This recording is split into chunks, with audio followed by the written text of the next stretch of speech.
Sobat Renewables, kembali lagi bersama saya Koni. Saat ini saya sudah bersama Bapak Aris Hendro sebagai Direktur Keuangan PT GCL Indo Tenaga atau GCLT.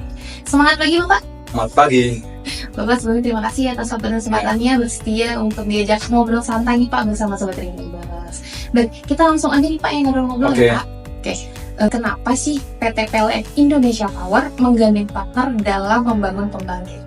Oke, karena dalam suatu proses pengembangan pembangkit itu dibutuhkan sumber dana dan sumber daya manusia mungkin yang sangat besar. Nah, sehingga untuk mencukupi kebutuhan dana tersebut, kita menggandeng partner sehingga kita bisa bagi sharing risiko dan juga untuk memperkuat struktur pembelanjaan dari investasi tersebut. Kemudian juga dengan menggandeng partner kita juga bisa mendapatkan teknologi dari partner yang mungkin belum kita kuasai. Untuk selanjutnya nih Pak, kira-kira apa sih benefitnya melakukan bisnis partnering atau GCC? Oke, seperti tadi keuntungan pertama kita menggandeng partner adalah kebutuhan sumber dana akan tercukupi karena dengan co-investment kita hanya berapa persen dari kebutuhan proyek yang kita investasikan, nanti SPC akan mencari pembiayaannya. Kemudian kedua, kita juga mendapatkan teknologi dari mitra global yang mungkin lebih berpengalaman.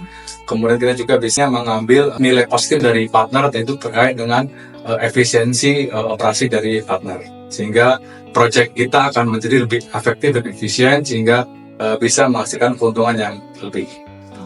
Apa sih Pak kira-kira strong point yang kita punya selaku anak perusahaan PLN dalam melakukan bisnis pembangkitan?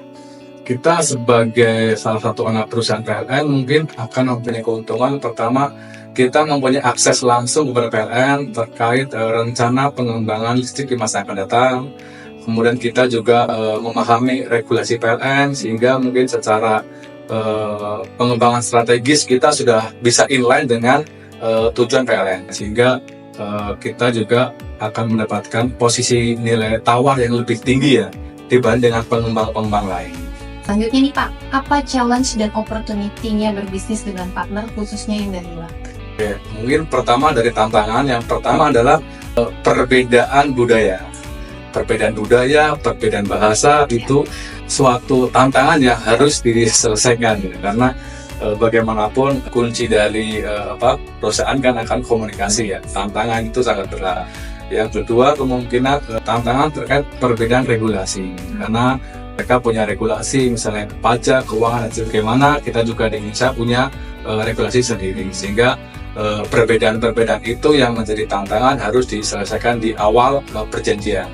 Jadi harus jelas batasan antara mitra dan kita di dalam proses operasional ke depan.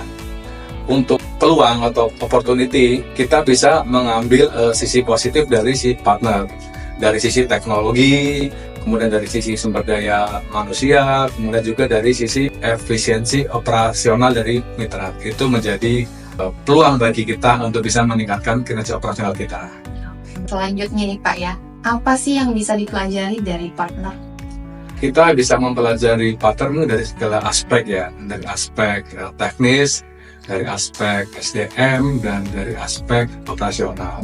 Kita harus bisa mengambil sisi positif dari partner. Mungkin untuk sisi-sisi yang tidak sesuai mungkin kita bisa eliminasi, tapi kita harus mengambil sisi positif dari partner untuk meningkatkan untuk meningkatkan value dari perusahaan kita. Baik Pak, yang terakhir nih Pak, tipsnya agar partnership dapat berjalan sesuai target itu apa?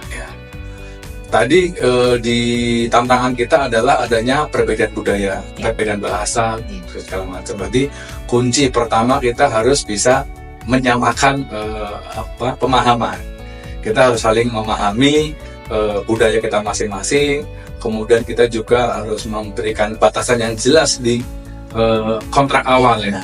Dan di kemudian hari jika ada perbedaan interpretasi di dalam kontrak, kita harus mencari win-win solution. Jadi tidak mementingkan ego masing-masing dari sisi kita atau dari sisi mitra, tapi kita mencari jalan terbaik untuk bisa menyelesaikan perbedaan tersebut. Oke, baik. Makasih banyak nih Pak atas sharingnya yang sangat bermanfaat. Baik Sobat Renewables, itu tadi sharing kita bersama Direktur Keuangan PT GCL Indo Tenaga. Terima kasih Bapak untuk Oke, waktunya sekali lagi. terima kasih, sama-sama. Terima kasih. Ya.